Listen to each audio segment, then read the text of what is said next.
Hey everybody, Joseph Rothschild here, aka MBT, and I'm here with the captain, coming off of a 2-for-2 YCS top finish with Plunder Patrol. First of all, what? How did you do this? I've been playing Plunder Patrol since the beginning of COVID. I hmm lost my job during the time, and I had a bit more time to myself, obviously. And so once Plunder Patrol got its second wave of support, we got Golden Hair, Liss, Bluebeard, Fusion Spell Equip.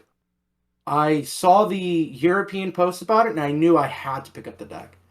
And I ordered a bunch of European English copies from Ireland, got them sent over, hopped in the first tournament, and that was a happy 2+ years ago. Wow. So I've been playing Plunder for the longest time in terms of competitiveness compared to other players, but it's a lot of hard work and a lot. I put over 1,000 hours easy in this deck. Yeah, one thing that I think people fail to understand about Plunder is that every one of these cards is a book. And the way that they interact, the little minutia of the individual games, is often game determinative. And if you don't know it, you are you're gonna get punished. But you were not top 8 at the YCS, not the last one, but the one before. And then Mhm. you cleared third out of Swiss, I believe. First, actually, Oh I my was god. I was the undefeated of the entire event, at least until top 32. I have a lot of people helping me out, and I'll say this now: a captain is nothing without his crew. So, to Herman Hansen, Mike Albanese, Ryan O'Keefe, Jeremy Ortiz, my friends and family, Michelle, and of course, the best comparison to say to this next person, if I'm Spider-Man, he's my Ned, the guy behind the chair, the guy who's my tech support, my buddy Robbie Babini. Without him, the first YCS, they decided to send us a bunch of equipment and audio stuff, cameras, and I had no idea how to set it up.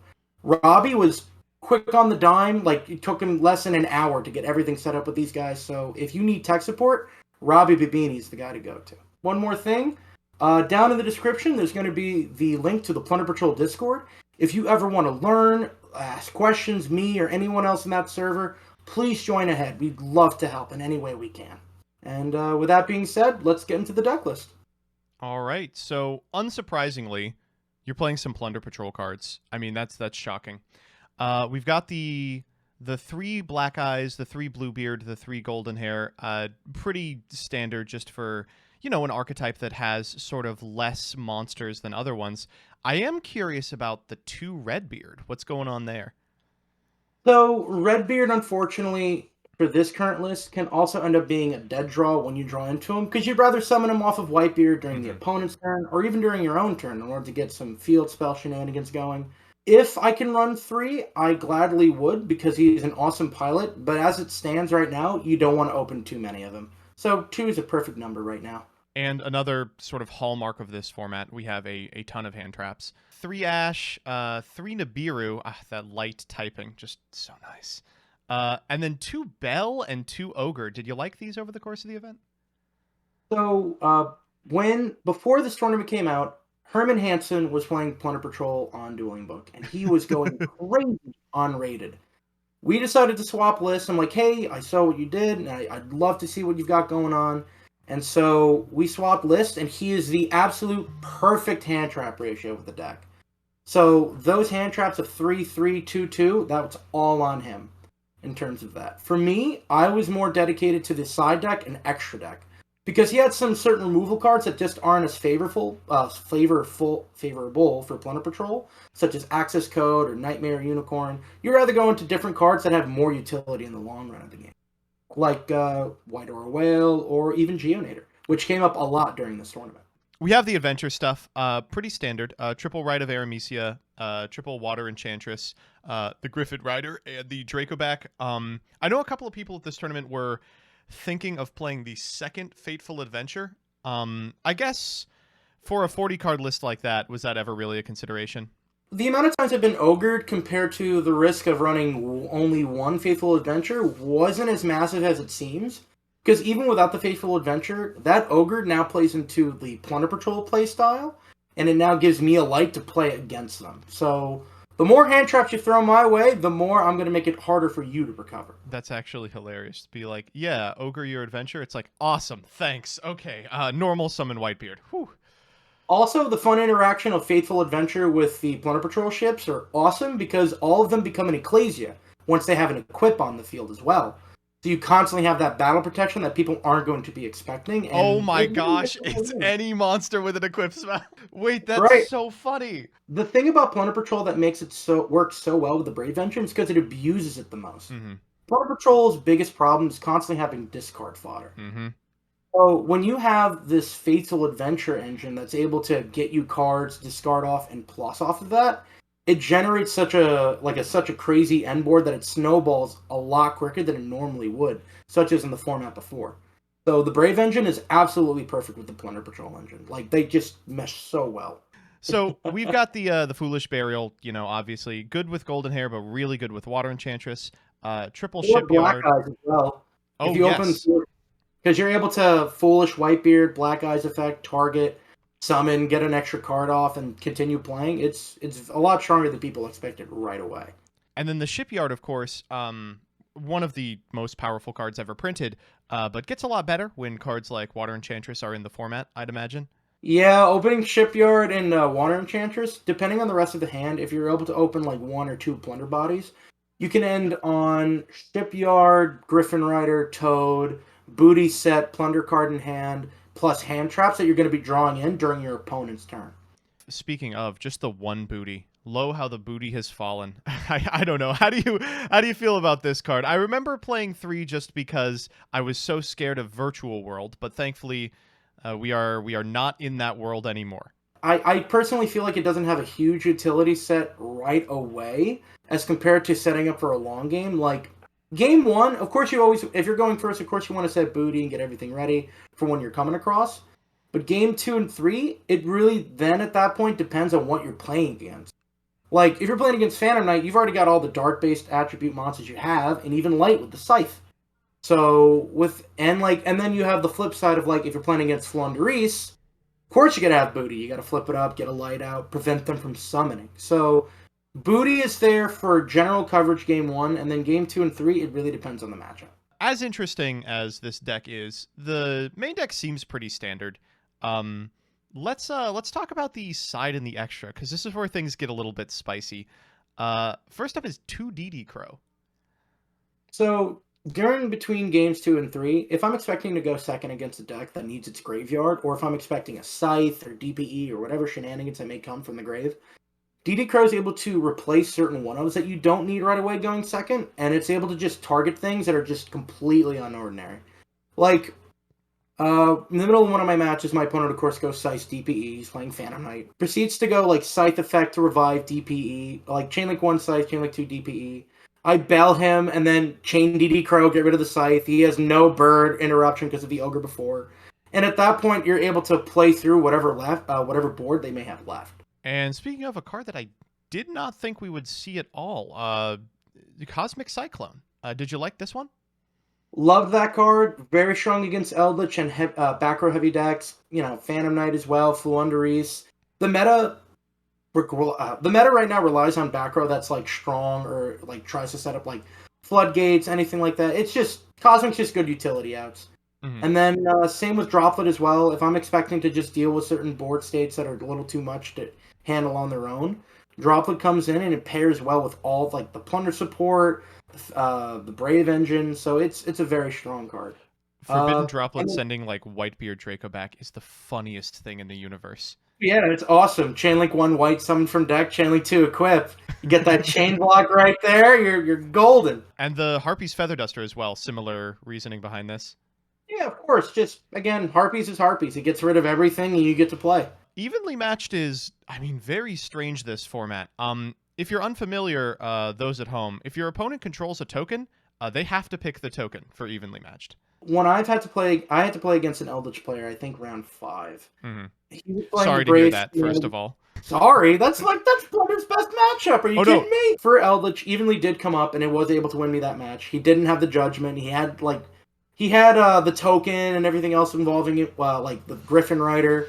Unfortunately, I had Ogre evenly, so everything's going away, regardless of what they do. Besides that, though, Evenly is just, again, for, like, heavy back row decks, or for any deck that might try to set up, like, an end board, like, Virtual World hates that card. Because they'll set on, like, Kaliga plus Crystal Wing and other cards that, like, you know, prevent you from activating monster effects or, like, try to lock you. Evenly just clears it up and lets you play. Even if they pop their own Chuchi, it doesn't matter. And then from there, the 3 Judgment. If I'm expecting to go first, or if I have choice, Judgment usually likes to come in, because just saying no to certain things can be very strong. In the extra, we've got 2 of each ship and 3 Blackbeard. That's pretty standard. And then the rest of the extra is a little unorthodox. Can you walk me through White or a Whale? Because you're one of the guys who's like pioneered this card in Plunder specifically. White or a Whale, with Plunder Patrol in particular, is able to play through a lot of like board interaction. Mm-hmm. So if you're playing against Appaloosa, for example, right, and your opponent's like, oh, he's just going to summon a Blackbeard. Whatever, fine, you can summon White and Blue. But then you go into White or a Whale instead of like Blackbeard or Bran, and all of a sudden you've got Chainlink 1 White or a Whale, Chainlink 2 Whitebeard, Chainlink 3 Blue. White or a Whale becomes chain blocked, you've got a draw coming, a summon, and the opponent's board just gets wiped like it's nothing. White or a Whale came up a lot during Sword Soul format as well. That's why it just stayed in there, because like you're going to expect to see people playing that deck, or just those cards in general, and he just cleans up. It's super easy. Other choices as well, Geonator. I was able to Geonator 3 DPEs during that tournament. The best part about that as well is that I've been able to summon most of the time I've summoned off the Geonator, it's actually been with a Whitebeard. So Whitebeard's able to summon out Golden Hair from the main deck and attack. You make sure that the DPE is being pointed at, and even if they try to pop or do anything like that, the whole board stays on like untouched. Because Geonator pointing at the DPE can't destroy itself, Geonator can't be popped, and the card that Geonator is pointing to on my side of the field also can't be popped. Other cards I've taken with that as well, just over time, I've taken Dragoons multiple times, Emancipator Dragite. I took a Slifer once. That was really cool. Wow. What? Yeah. Because again, she can't be destroyed by card effects. So summon Geonator, Slifer attempt to pop, it don't work. And then Dragite, of course. The fun interaction with not only the negation, of course, but with the Nibiru being in main deck, you've got rocks to mill to bounce. I have been able to mill 3 nibs at one point. Unlucky, but, re-lucky again. So it's very strong. It comes up more than you think. And then the last little setup in the extra deck here is, any deck with water monsters, considering Bahamut Shark and Totally Awesome. You do go for these on the first turn if you have a good enough hand, right? Yes, more than half the time, yes, but my preferred board is always Blackbeard. If he's got to hit the board in order to get things started. And then, like, Brave Engine to supply it. But if you're able to open, like...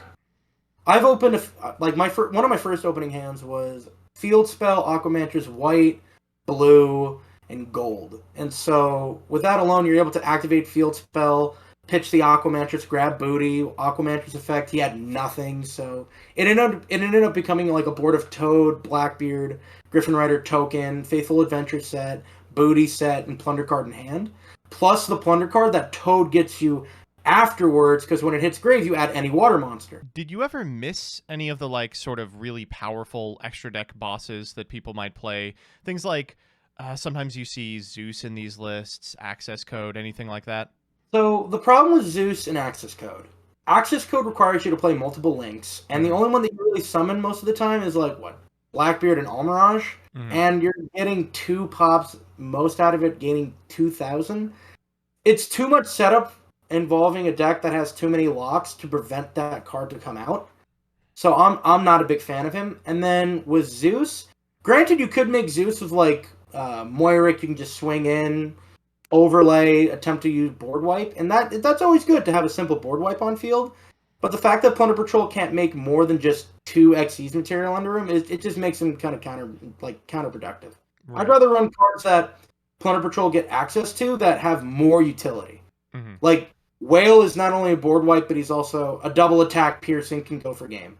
Dragite's a bounce, a spell and trap negate, and 3k body. Toad is negation, take, and then you also get to add more resources back to your hand. So, with these popular cards being played, I'd rather play stuff that's gonna work. Well, huge congratulations on the run. Did you play anything exceptionally interesting in the YCS, or was it mostly just meta? That whole tournament was weird for me because I played against like one of everything. Like there was Phantom Knight, Sword Soul, Brave Tenyi, 2 Flunderies, so I was able to beat both. Wow, Um, that's rough. Hearing the wind deck, I'm like, oh, good job. That's incredible. I'll say this now: we already have a win ship. It's the Griffin Rider, That is so true. we're okay. That is true. Flunderies may seem like a bad matchup on paper, but with all the cards that I was running in my main deck, plus the Brave Engine, it makes it more than easily stoppable. Other archetypes, Phantom Knights, of course, Dragon Link. That was an interesting match. My Dragon Link opponent. My final opponent was Zahir. He was pretty cool. He did very well in the tournament near the end, so I'm proud of him. Yeah, like I played against base. Any deck. Tri Brigade was actually my round 1. That was very weird, but it ended up going my way because Plunder Patrol likes playing against that deck. Mm-hmm. So yeah, no, that's really about it. It wasn't anything crazy. It was just a lot of Brave Engine and a lot of just dealing with opponents' end boards that normally on paper seem unbeatable, but Plunder Patrol just have way too many outs. Well, congratulations once again. Any final thoughts on this amazing run and extremely cool deck list? I will say this. Thank you to everyone who's been supporting me. I've had a lot of people actually hate on my deck and my playstyle for a while, and I don't let it bug you, because if you do, it'll ruin everything that you worked for. So thank you to my friends and family, to Michelle, my brothers Rich, Rafe, and Gabe, and to my mom and dad. Thank you all. And with that being said, thank you for having me on the channel. It was wonderful being here, and I can't wait to top another YCS again and hop on again. You got it.